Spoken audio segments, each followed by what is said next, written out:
Les notaires du Nord-Pas-de-Calais vous présentent Parole de notaire. Et tout de suite dans Magapart, les précieux conseils de notre notaire, Anne-Françoise Potier. Bonjour Anne-Françoise. Bonjour Céline. Avec vous aujourd'hui, on voit ensemble les différents diagnostics nécessaires, enfin obligatoires, quand on achète un bien immobilier, c'est ça? Oui, tout à fait. Alors quels sont les différents diagnostics nécessaires? Je pense qu'ils ne sont pas tout à fait les mêmes pour les maisons et appartements. Oui, bon, pour les appartements, quand ils répondent au statut de la copropriété, il y a un mesurage qui est obligatoire qui s'appelle le mesurage loi Carré en supplément. Autrement, les diagnostics obligatoires, donc, qui sont importants d'avoir dès le stade du compromis, bon, généralement pour tous les immeubles construits avant le 1er juillet 1997, il y a l'amiante à faire. Pour les immeubles à usage d'habitation, l'amiante.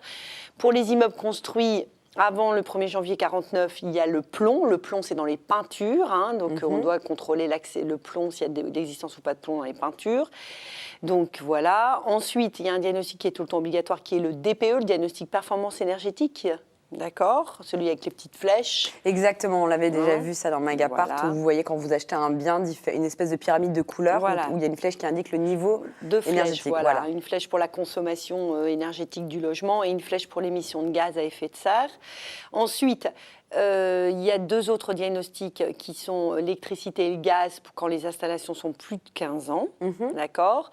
Donc, dans certaines régions, donc le Nord n'est pas concerné, donc on va passer vite les termites notamment, et dans certains cas aussi l'assainissement. Bon.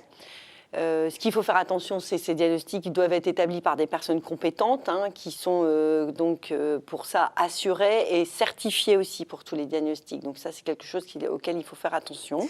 Et donc généralement, quand on achète un bien immobilier auprès d'une agence immobilière, c'est l'agence immobilière qui vous fournit l'intégralité du diagnostic. Oui, certainement que souvent les agences immobilières s'en chargent, voilà. Voilà. Par contre, quand on passe par un particulier, c'est là où il faut faire attention. Il faut demander aussi au particulier qui doit s'assurer d'avoir un diagnostiqueur qui est certifié conforme à la législation. Voilà. Il doit avoir quelqu'un de compétent et qui est reconnu comme tel, bien sûr.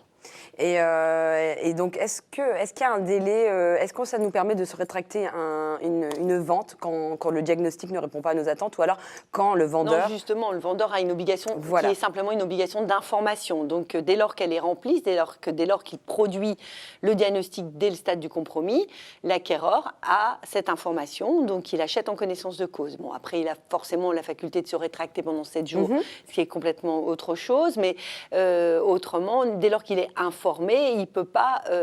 ça fait partie de la négociation. S'il considère que les diagnostics sont mauvais et que ça engendre pas mal de travaux pour lui, ça va faire partie de sa négociation quant au prix. C'est ce que j'allais vous demander, mais vous venez de répondre. Ça laisse une marge de négociation pour l'achat du bien selon le diagnostic.